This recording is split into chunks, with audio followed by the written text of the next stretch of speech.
I just never foresaw myself jumping into a karate business. But when I saw the numbers, you guys have been around for 31 years, you have 36 locations, and I love the startup costs, 150 to 250, very, very affordable franchise. The average of your mature locations is $178,000. The average output is basically 100% returns. That's insane. That's net profit. That's after I've paid my expenses, right? It just changed my life with my confidence and my discipline and my focus. We can teach that piece of it. You were able to build that in a system, and what I'm hearing is I could copy that. Find me another investment that I could put in 150 to 250. No one. I don't know any other franchise brands that's doing that.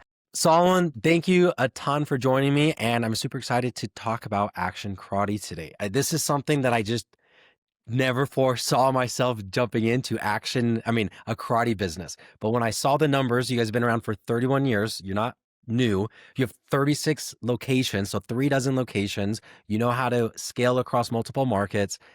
And I love the startup costs. You guys are at 150 to 250, very, very affordable franchise.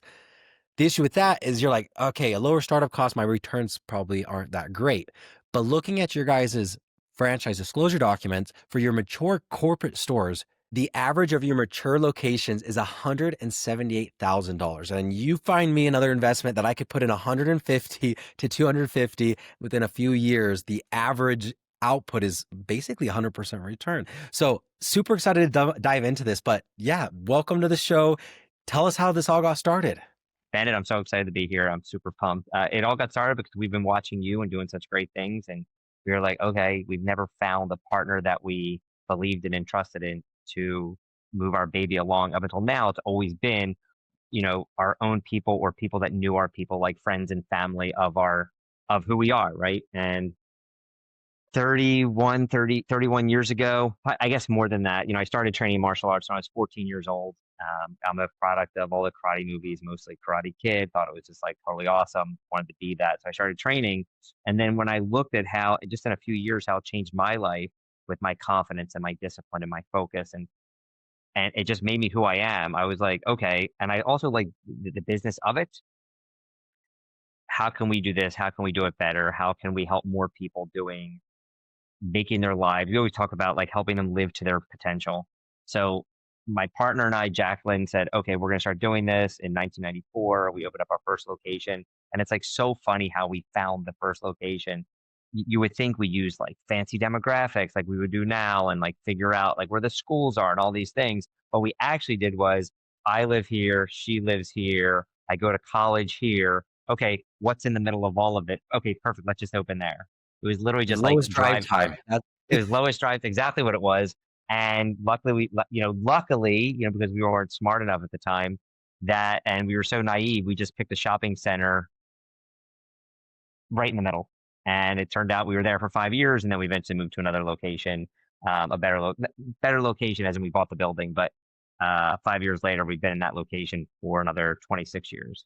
So just how it helped us and how it helped her family, and how do we do more of this and make good money doing it. It's the dream. I just saw so many more benefits from wrestling than I did from football and those other things, because that both the physical and the mental, I think it's just so important to be able to do something that it's just you and you're seeing that improvement and you're holding yourself accountable and all of that. But I'd love to hear from your end. I mean, over 31 years, what kind of lifestyle changes have you seen your students or We can talk franchisees go about through? both. I mean, first of all, for me and my partners, it provide an amazing lifestyle. I mean, think about that you can make good money and help other people live to their potential. There were kids that could not jump in any way. And now all of a sudden they get like a special needs child that is able to leave the floor eventually, or kids that would never raise their hand in school. Now they're raising their hand. They're on honor roll. We get so many phone calls from parents thanking us. Usually they're wonderful parents also. And I always remind them, I think it has a lot to do with their parenting, but we get so much credit for transformations from lack of focus. Now they're doing well in school. Or we get invited to their little league games and their wrestling matches, and the parents literally stand next to us and talk about how they're only on the all-star team because of our program. Like they might have had like the ability kind of in them, but until we got rid of some of the negativity and the self-doubt and started building their confidence and their discipline and their work ethic, right? Like you could be as good as lots of people have tremendous talent, but until they learn how to work through it, until they learn how to have resilience and grit, all that talent doesn't make any difference. And that's what we're bringing out. We're bringing out their potential. So getting to hear the parents say thank you on a regular basis. And I love when they walk us around like, a baseball game or a wrestling match or any of it, or dance or gymnastics, and they introduce us as like the person who made their child so great. I'm always like super humbled and also a little bit embarrassed. Like, oh my God, stop, stop, stop. Like, okay. So anyway, it is truly wonderful. And for our franchisees, some of the same stuff, all of our franchisees, or not all, but most, came from witnessing somebody in their family or one of their friends, like changing people's lives. And so many people go to their job every day, not something to make impact. And our franchisees are making impact in their community in a very, very significant way, where they're almost celebrities in their town after they've been there for a few years. Everybody gets to know them. They're at all the events, and everybody looks at them as little gurus or celebrities. And it's just like such a cool experience. And after a few years and they're working well, they have this amazing impact, which I think everybody wants, especially in the age of AI and work at home and all this other stuff. But now they're also making more money than they were to begin with. We have people that did this during college. We had this one guy's in his 20s. And I remember he was making more money. I'm not sure if I'm allowed to say this stuff. I might want to cut it out. But he was making more money than his professors at college while he was in college running his school, because he knew how to do it the right way. Or the guy who sold medical sales, who has 5 schools and does way better. And more importantly, like, yes, the money's important and I get it, and everybody wants to make a lot of money, and that's wonderful. But he also tells us how much he loves his life and he hated the corporate rigmarole. Did he do well in corporate world before? Yeah, he did. But like, there was always change and he had control over nothing. And during COVID, Yeah. same thing. Like, everybody had didn't have control over anything. We had complete control over our own relationships. And that's what it all comes down to. It comes down to the relationships with the families. And we were able to do really well during COVID because we were like that third place, like, normally like home, school, and like the third place. We were it. We were doing classes in driveways and in parking lots and all over the place, so that they had that anchor of confidence and discipline and community. It was just wonderful. So we hear it on both sides. And I'm always like, I always say that I would never trade jobs with anybody because I kind of get the best of everything. I can make good money and make an impact. I get all these like thanks, and people look up to me, and Yes. it's just odd. Like, where Yeah. can I do all of that at once? And most people are looking at franchising because they're trying to get away from whatever they're currently in, which is usually a 9 to 5. And it's usually, why don't you love your job? And people will usually identify on the impact, that I want to make an impact on other people. Absolutely. You know what I mean? And I love that that's exactly what you're doing and what you've been doing for 31 years. And it's very easy, at least for me, with my background. And I've done jujitsu and I've done some Muay Thai and things like that. And like, I just am so sold on that benefit of a martial arts, like doing something physical, but with a discipline in there. So that's very easy for me to see. How do you find clients? How does the business model actually work? Because I mentioned very subtly at the beginning, like, your guys' average corporate stores are making $178,000. That's insane. That's net profit. That's after I've paid my expenses, right? So can you walk me through, like, how does the business model work? How are your franchisees making money? Oh, it's in the ideal world. There's 2 people running the business. There's an enrollment director who's doing like kind of what you consider like sales. Although it's not hard sales because we're showing them the benefit of all of this and people want to do it. And then there's also the head instructor. Ideally, so again, it's 2 main people running the business. And then you're doing marketing like anything else. Most people come in on a trial. After the trial, they enroll on somewhere between a 6 and 12 month membership. So you have that recurring revenue.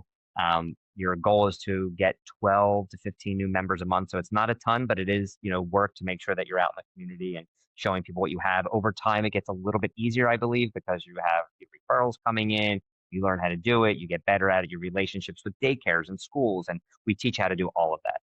And I don't imagine the sales portion to be extremely hard when you guys are doing the trials, right? So it's a low cost trial, something like $49 for 3 sessions. And it's like, look, you're not doing some big commitment either financially or with time, just 49 bucks, and you're gonna love it. And we're confident you're gonna love it, right? That's why we're giving it to you for so cheap. So that sell isn't that hard, right? And then after they see the value, then it's okay, do you guys want to stick with us? So definitely really love that portion of it. As far as marketing and finding the clients, for this trial, for, however we're getting clients in the door, what am I responsible as a franchisee versus what does corporate help me with? Because I've seen an issue, sometimes in franchising, I buy a franchise business, I'm like, cool, everything's done for me. That's usually not the case. So let's set the expectations. What is the franchisee doing versus what is corporate helping out with? I would say you're doing everything as the franchisee, but everything is done through guidelines and through us knowing the system of already how to do it exactly. So whether it's digital marketing, we're connecting you to a digital marketing firm that's going to help you go through it, one that we're already using, so it's already vetted, it's already a good price, they already are doing well. Or grassroots marketing where you're have a script, we're helping you practice, we're going through every little piece of it, we're rehearsing it with you so that you can do it. And also all the scripts, you can all have other people in your life, whether it's your students, parents of your students, kind of we help you get everybody involved to build your team. I like that. So I'm not going to have to do the guesswork. Obviously, I'm the quarterback. It's my business, but I'm not going to be like, okay, what piece of marketing should I do this month? Right? There's multiple options. It's been vetted. It's done. It's just where do I want to put my effort and how much money do I want to spend with the agency that's been approved? At least that's always my recommendation. If corporate's using an agency and it's a low cost agency, use that because corporate's already used all of their money to figure out all of the trial and Absolutely. error. And we already messed it up, right? Talk to me about experience. So, what type of experience is needed, required, desired, I guess, from you guys for someone to own an action karate? Because I could hear most people thinking, like, I don't have any karate experience. I love the numbers. I love the low risk investment. I love the track record. I love the impact, but I don't know a damn thing about karate. All right. So first of all, we'll get to the karate part of it in a second. As far as what the ideal person is to be part of our team to run their own business with us, is they have to be a hard worker, right? They need to have a hustle. They need to wake up every day thinking, all right, I want to be more successful. I want to grow. They need to be humble. They need to like want to constantly learn, not like, oh, I already know how to do that. Like we're all learning together, but they have got to want to do that. And third is they need to be smart. When we say smart, people smart. They got to like love helping people and recognize when somebody there looks like they're doing well and they want to go over and like, push it along. And also they have to recognize like, oh, that person, that mom looks really mad about what just happened. Let me go over there and make sure I can like try and, mitigate that or fix that with them. So hungry, humble, smart is what we look for. As far as the martial arts go, of course, in the ideal world, they've been training for a long time. They're a black belt. They've been doing all this, but not necessary at all. For us, we can teach that piece of it. There's lots of training that we do on site in the beginning, and there's also lots of training that we do throughout the year. And we train every single week on Zoom together physically to do the physical parts of what they need to do to teach martial arts. We're also not like a highly competitive school. We're more like recreational martial arts. So when sometimes people look at it, they think like they're going to go to like big tournaments. We do have students that eventually ascend to that, but usually we're helping them find those coaches that can help them with that. We're teaching the basics of martial arts: blocks, punches, kicks, stances, all the stuff they need to do to fall in love with martial arts and change their life. If they're going to go off and do high level competition, we're going to help them find a coach for that. That's it. Talk to me about multi-unit ownership because I need to get in there. I need to learn the business. So yes, I don't have the karate experience, but you just told me that's fine. I'm going to learn that from you and I still get all of those benefits. And I'm going to rely on you for that training. Now I have a gym. It's been a year, 2, 3 years, and a lot of my students are doing amazing. Maybe they want to do tournaments. Maybe they want to be coaches. How do I expand to my second, third, and fourth location?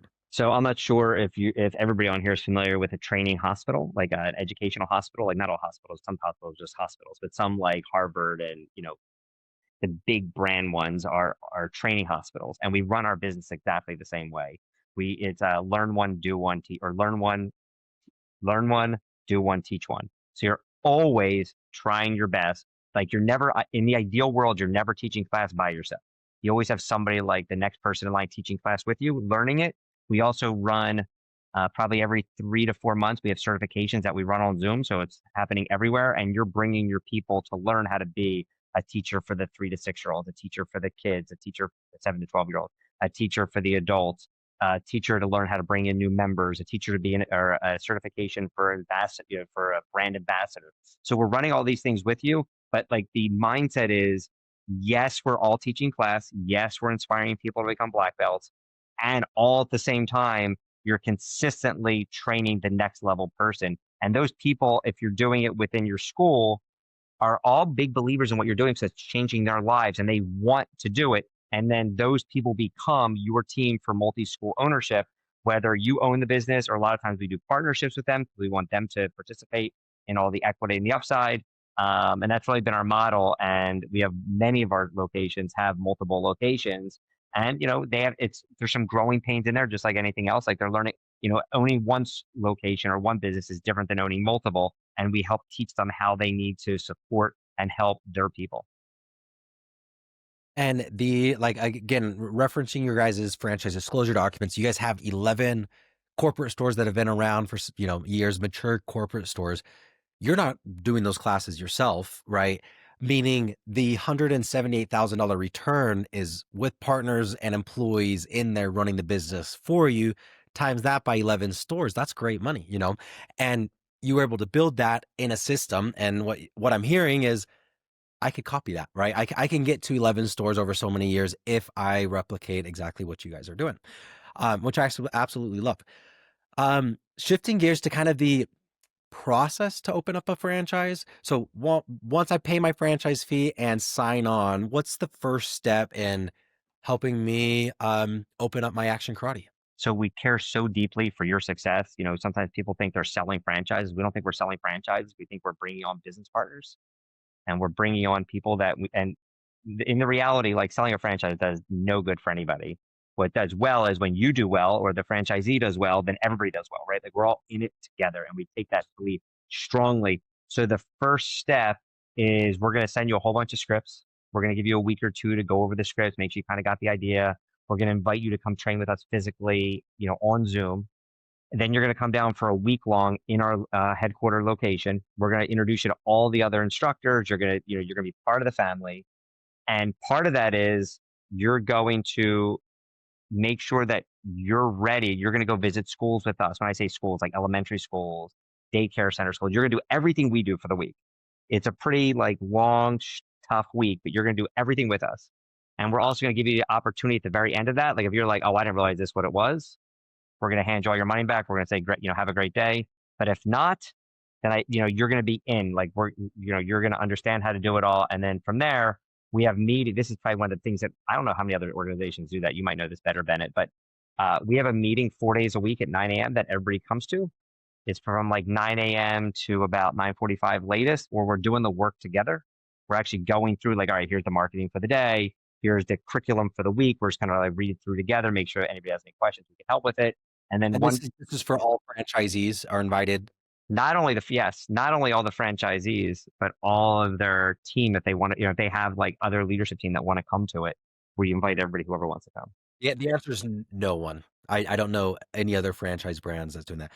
The best I've seen is a weekly training. Like, hey, you could jump on in our week. It's 1 hour, kind of everybody's invited. That is huge value because for me, it's like for the people who want to be in it and want to continue to improve, a lot of times it's just how, right? But that's why we buy a franchise system. This is how to improve. And it's not just I'm going to teach you once when I onboard you. It's I'm teaching you every single day.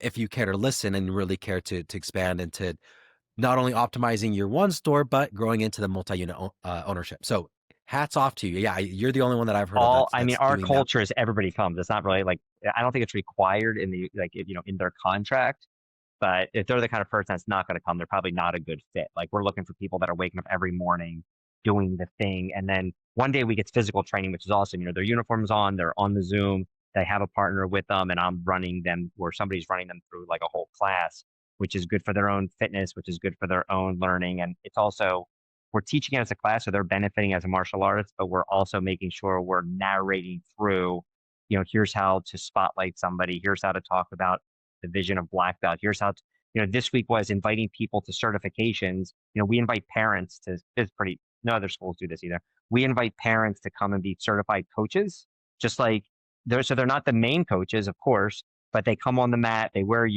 like a beginner uniform, just like an assistant coach on like your little league team. They can still like hold a target. They can still give a high five. They can do basic stuff to give a little more attention. And some of those people turn out to be like, they didn't even want to train in martial arts. And like a few weeks in, they're like, I think I should start training. And then a few weeks after that, it's like, I think I should teach more. Can I get certified to do this? And it's like, oh, we'd love that to happen. Yeah. So we do a lot to bring the community together.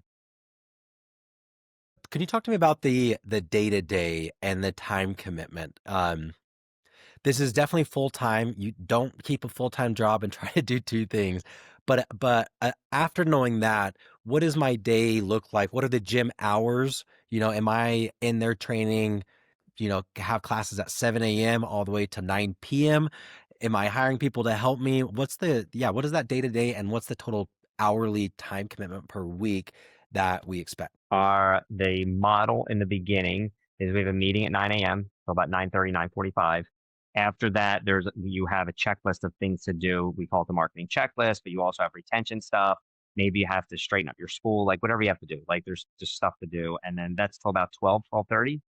From that point, most of our instructors go home and do whatever they want to do. So they have like 12:30 to 3:30 off. Some of them go home and nap. Some of them do stuff with their family, like whatever they're doing, they're doing. And then from like 3:30 until 9, they're in their school. Do some of them get off a little bit early at 8:30? Yes.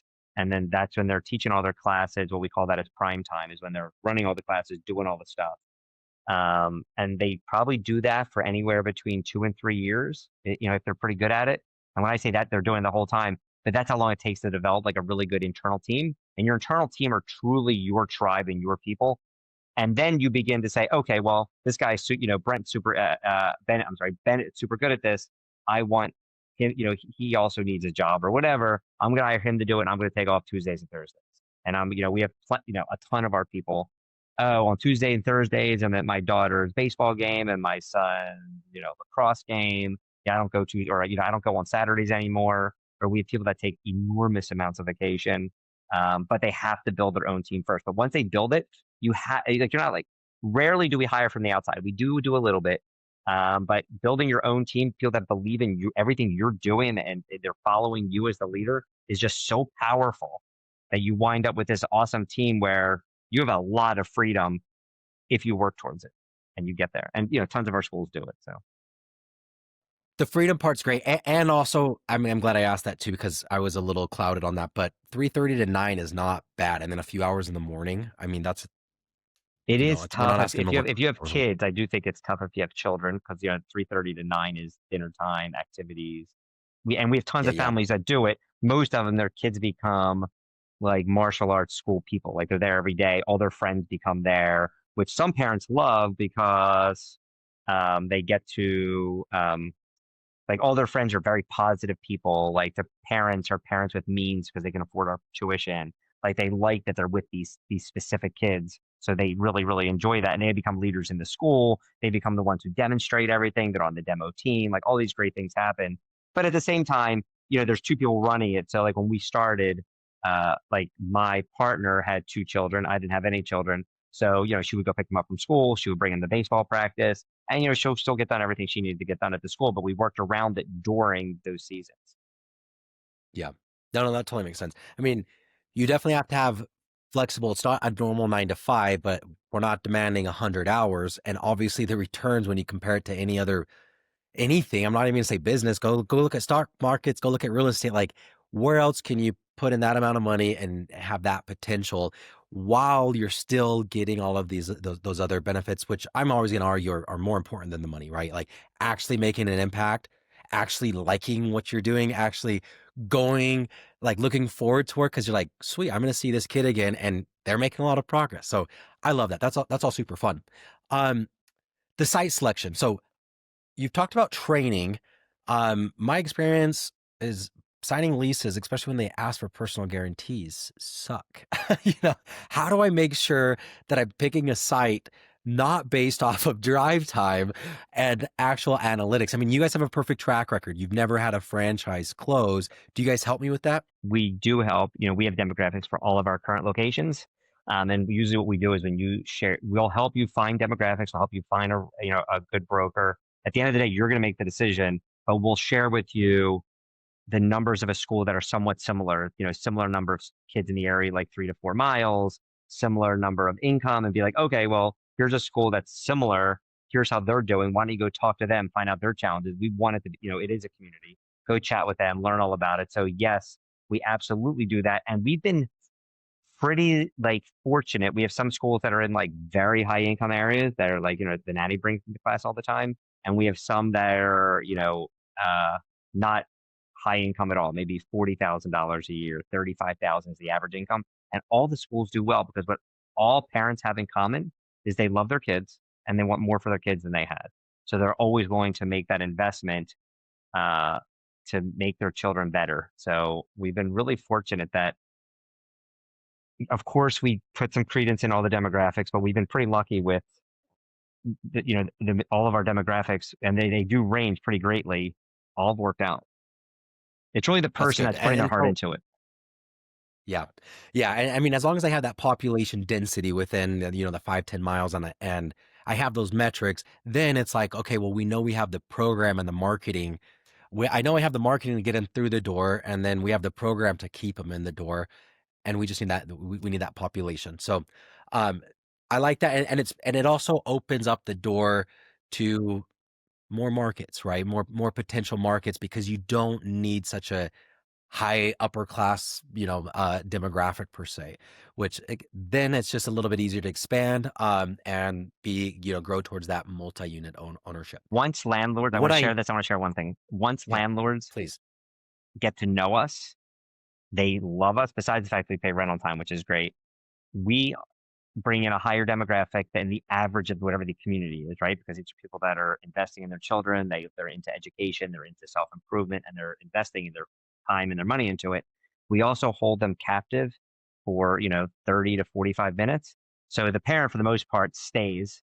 But if it's a shopping center with a pizza place or a dry cleaner or a Chinese They're restaurant, walking around. yeah, like they're buying stuff. They plan their time around it, like, oh, Wednesday's karate day is also now pizza day, or Thursday's karate day. That's the day I drop off my dry cleaner. We get Chinese dinner.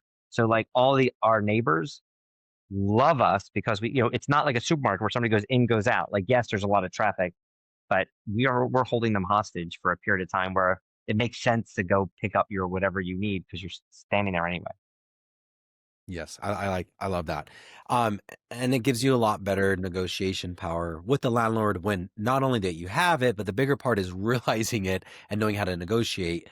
And like, hey, I mean, I have that same experience every time I take my kids to haircuts. Like, what do I do while they're getting a haircut? I'm going to walk around and I'm always going to buy something, so you really get that good demographic.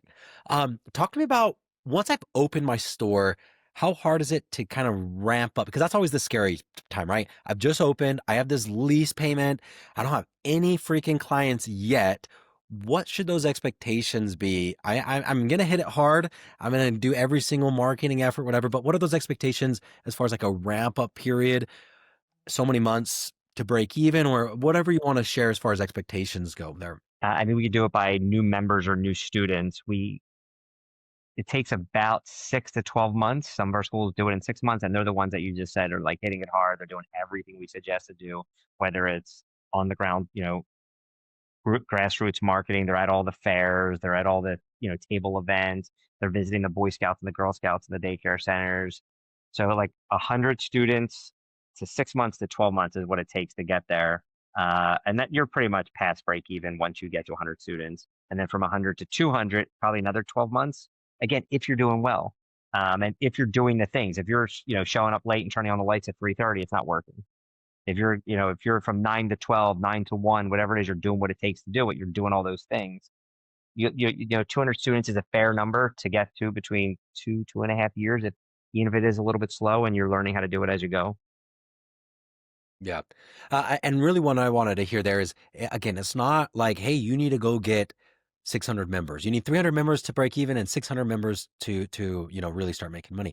They're not crazy numbers because you're providing so much value to the members that you do have, which I love. And we have a small And then footprint. yeah, what is the footprint? 2,000, 2,500 square feet. Our smallest school is 1,600 square feet. They do great. 2,000, 2,500 is what we wind up with usually. And the build out, again, we kind of brushed over that at the very beginning, but 150 to 250 all in, including franchise fee. The reason why it's so affordable is because of the build out, right? I mean, you're getting a box and you're putting down some mats and a bathroom, Yeah, that's about right? right. And a lot of times we can find a space that already has the bathroom, that already has maybe flooring in the front, and then it's just mats and, like decorating or making it look like a martial arts school, chairs, benches, cabinets, shoe racks, stuff like that. So it's a little bit more than just mats, but it's certainly not like an expensive restaurant where you have all kinds of crazy equipment. Solomon, this has been super insightful on how the hell action karate is so freaking successful. I mean, it makes sense that what you guys are doing and the impact that you're having. The last question that I have for you is if you're talking to a franchisee that's considering action karate, maybe they're on the fence, what would you tell them? I would say come visit us, spend a couple days with us, take class with us, and then see if it's a right feel for you. See if it's a good fit for you. It's a big decision, not just financially, but emotionally and mentally and your time and your family's going to be involved. So bring if you have a family, bring them with you. If you don't have a family, come on your own. But, come hang out with us for a couple days. We'll host you. We'd love to have you come and see if it's right for you. And you can I think it's hard to make a decision like this way. I think you kind of like check it out and then decide like, oh my God, I love this. I love the feelings. I love the tribe and I love the community or not. And then you'll know and and then it'll help you with something else. And on like the sales pitch side though, I like that's what I want to hear if I'm buying something. I don't want to hear act now or else. I want to hear come try us out. Just like that's how you guys get your new clients, right? Like the product is there. You just need to for people to taste it, right? And if they taste it, they're hooked because again, I'm looking at this and there's so many different benefits of being an action karate franchise owner, but we're all after impact. We all want to impact other people's lives. And can you find a better business that you can have a quicker, bigger impact on more people, especially the younger generation, which I absolutely love. So congrats on everything you've built. Action Karate is amazing. And I'm excited to help grow this with you. I'm looking forward to, and we're looking forward to meeting all our new friends and partners.